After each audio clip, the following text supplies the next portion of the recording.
Hello বন্ধুরা, আরেকটা নতুন ভিডিও নিয়ে তোমাদের কাছে হাজির হলাম। সোমার রান্নাঘরে সবাইকে শুভেচ্ছা জানাই। দুপুরের লাঞ্চ আজকে দেখো, ভাতটা বেড়েছি আর কিছু বাড়িনি, তোমাদের সাথে শেয়ার করব বলে আজকে করেছি চিংড়ি ভাপাটা। তোমাদেরকে একটা ভিডিও পাঠিয়েছি আগে, সেটা দেখে নিও।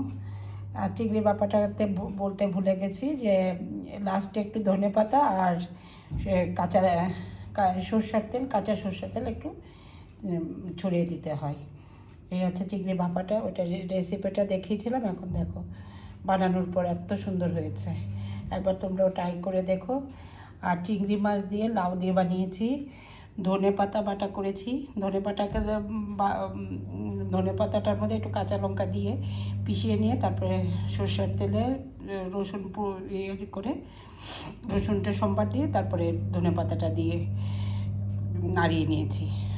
একবার এইভাবে তোমরা করে দেখো, খুব ভালো লাগে। আর লাউয়ের ছিলকাগুলো আমি কখনো ফেলি না, ওইটা দিয়ে আবার আলু দিয়ে পেঁয়াজ দিয়ে একটু ভেজে দিই। এটা আমার ঘরে সবার ফেভারিট। আর এখন তো শীতের দিন এমন হয়েছে যে একটু ধনেপাতা, পেঁয়াজ আর একটু কাঁচা লঙ্কা, এটার গন্ধেই মনে হয় খাওয়া হয়ে যায়, এরকম লাগে। আর পালকের ডাল বানিয়েছি। আর বিকেলের জন্য ছোলাটা দেখো, ছোলা আর বটরে, এটা বিকেলের টিফিন। ছোলা থেকে এখনও ধোয়া উঠছে, এইমাত্র বানালাম। আর এটা হচ্ছে ডাল ফ্রাইটা, চিংড়ি ভাপা, লাউ চিংড়ি, ধনে পাতা বাটা আর লাউয়ের টুকরা দিয়ে মুঠি করেছি। তোমরা একবার দেখে বলো কেমন হয়েছে আমার রেসিপিগুলি আজকে। একবার লাইক, কমেন্ট আর শেয়ার করে আমার পাশে থেকো। সাবস্ক্রাইব তো অবশ্যই করবে। বাই।